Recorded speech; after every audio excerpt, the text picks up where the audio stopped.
Chez les enfants, l'association a toujours été un besoin spontané, surtout pour le jeu.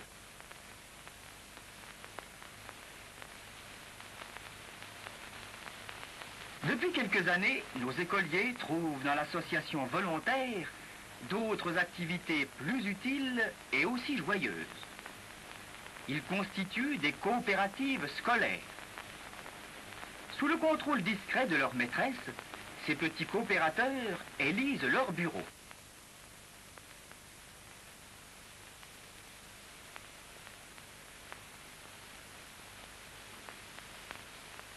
En France, notamment dans les Vosges, les coopératives scolaires sont très nombreuses. La cotisation des membres assure des ressources régulières. Chacun verse selon ses moyens.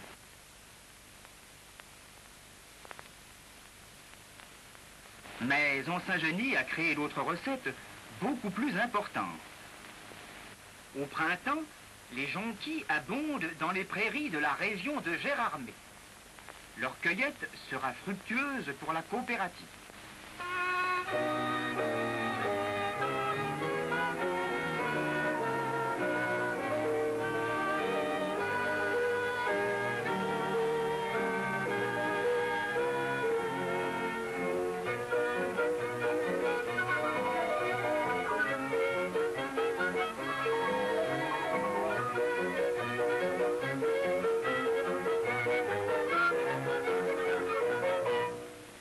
Ces jeunes filles tirent un agréable parti des leçons de dessin et de peinture reçues à l'école. Les poteries qu'elles décorent seront vendues au bénéfice de la coopérative.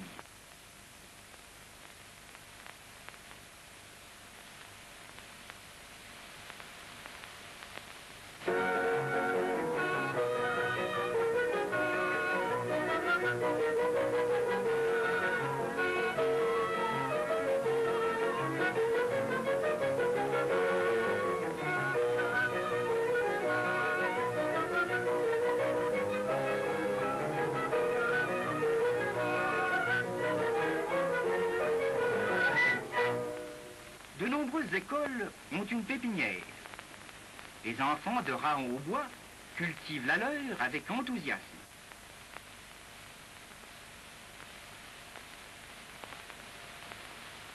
Leurs efforts sont récompensés chaque année par une vente profitable de milliers de plants de sapins et de pins. Le maître donne sur place une leçon d'arboriculture. Les fleurs, providence des insectes, sont également une richesse pour les petits coopérateurs. Quand la cueillette des plantes médicinales se fait collectivement, comme nous le voyons pour la digitale sur les pentes du ballon d'Alsace, la moisson est abondante.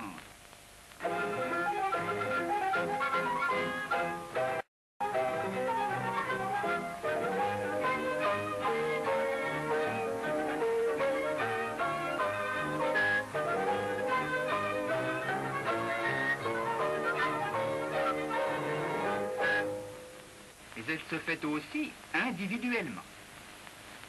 Le jeudi, en gardant son troupeau, cet enfant cueille de l'arnica. Et cette fillette, en allant à l'école, glane les fleurs au long du sentier.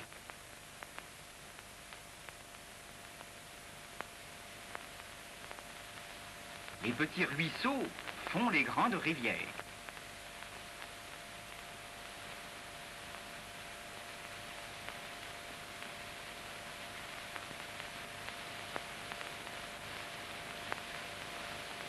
Les récoltes sont groupées au centre de vente de Saint-Maurice-sur-Moselle.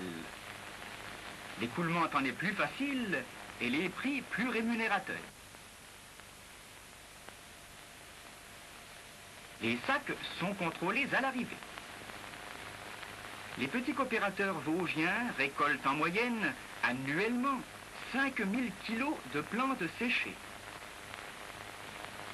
Chaque coopérative scolaire organise au moins une fête par an. On y invite tout spécialement les membres honoraires. Ces fêtes laissent généralement un bénéfice appréciable.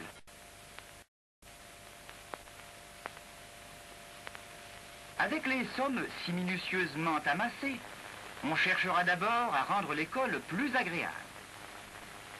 Que peut bien contenir ce mystérieux paquet que ces bambins tout fiers viennent de chercher à la gare et qu'ils déballent avec une telle fierté? Un phonographe.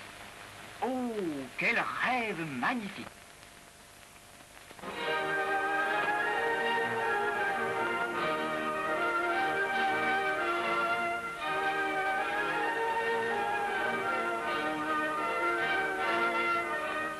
Plus tard, on achètera un poste de TSF.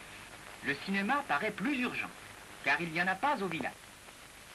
Aussi, avec quel zèle prépare-t-on la séance dont on sort chaque fois émerveillé.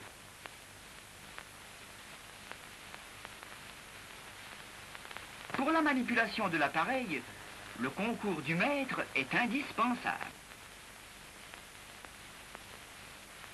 Posséder un aspirateur électrique, n'est-ce pas pour une école le dernier cri du progrès? C'est grâce à la coopérative que cette acquisition a été faite et que ce poste dentaire a été installé. Le brossage des dents est obligatoire avant la classe. Les méthodes de l'école active connaissent un développement prodigieux par la pratique de la coopération. Nombre d'écoles ont acheté un matériel d'imprimerie. Avec habileté, ces enfants mettent les caractères dans les formes. Les pages composées sont placées dans la presse.